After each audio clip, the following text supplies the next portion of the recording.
வணக்கம் நண்பர்களே. Chandralekha audio novels தளத்திற்கு உங்களை அன்புடன் வரவேற்கிறேன்.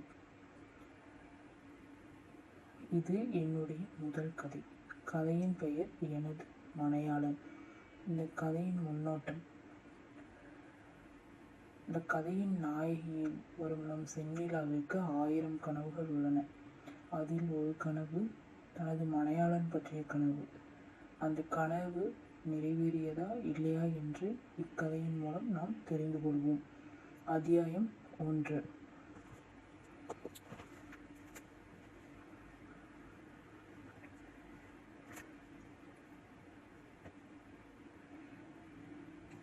ஒரு சிறிய நகரம். அதில் ஒரு அழகான குடும்பம். அப்பா, அம்மா, தம்பி உடன் வாழ்ந்து வருகிறாள் நம் கதாநாயகி. அவள் எப்படி என்றால், சிறு வயது முதல் தன் குடும்ப சூழ்நிலை பார்த்து வளர்ந்தவள். அதனால் அவளுக்கென்று தனி விருப்பம் ஏதும் இல்லை. 2 ஆசைகளை தவிர. ஒன்று, தனது குடும்பத்தை நன்றாக பார்த்து கொள்ள வேண்டும். அதற்காக அவள் படிப்பை ஆயுதமாக எடுத்தாள். மற்றொன்று, தனது மனையாளன். அவள் சிறுவயது முதல் இழந்த அத்தனை ஆசைகளையும் ஆனந்தங்களையும் தன்னவன் மூலம் திருப்பி எடுக்க வேண்டும் என்று நினைத்தாள். அப்படிப்பட்ட ஒருவன் கிடைப்பானா என்று பார்ப்போம். அவள் ஏற்கனவே பட்டப்படிப்பை முடித்துவிட்டு போட்டித் தேர்வுக்கு தயாராகி கொண்டிருந்தாள். அவளுக்கு அவளின் அப்பா என்றால் அவ்வளவு பிடிக்கும். அவருக்காக எதை வேண்டுமானாலும் செய்வாள். அவள் தந்தையும் அப்படித்தான். தன் மகளின் கனவை தன் கனவாக மாற்றிக்கொண்டார்.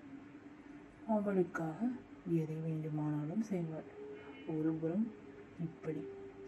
அடுத்து நம் ஹீரோவை பற்றி பார்ப்போம்.